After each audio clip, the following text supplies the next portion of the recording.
Hello from Real Estate for 21st Century Investors. Today we're going to discuss a topic that's very important if you're going to be renting to Section 8 clients.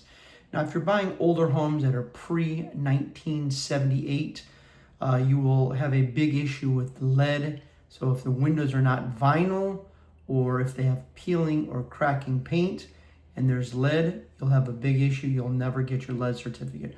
I learned this myself. I had bought a home. Come to find out, when we did the lead certification test, we didn't prep it. It had wood windows and had paint cracking.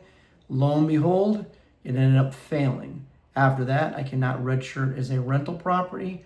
And what does that mean? Lead remediation of all the windows. Or option two, we actually had to change all of the windows in the duplex to a vinyl window.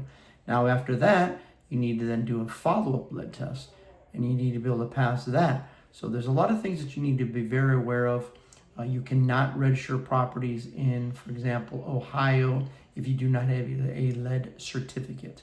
The lead certificate allows you to register it, saying it's lead safe. If this was helpful and you want any other questions, please comment below, like and share.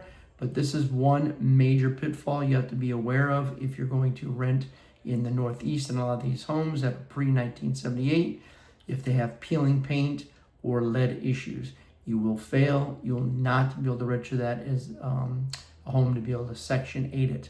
So that's a very, very important factor you need to be aware of when you're looking at some of these properties is pre-1978, that you have a lead certificate or they pass the lead test. Otherwise, you'd be looking at thousands and thousands of dollars in order to remediate it or actually change the windows out. Thank you for watching. Have any comments, like I said below, please like, share, and subscribe. Thank you, and we'll see you on the next video.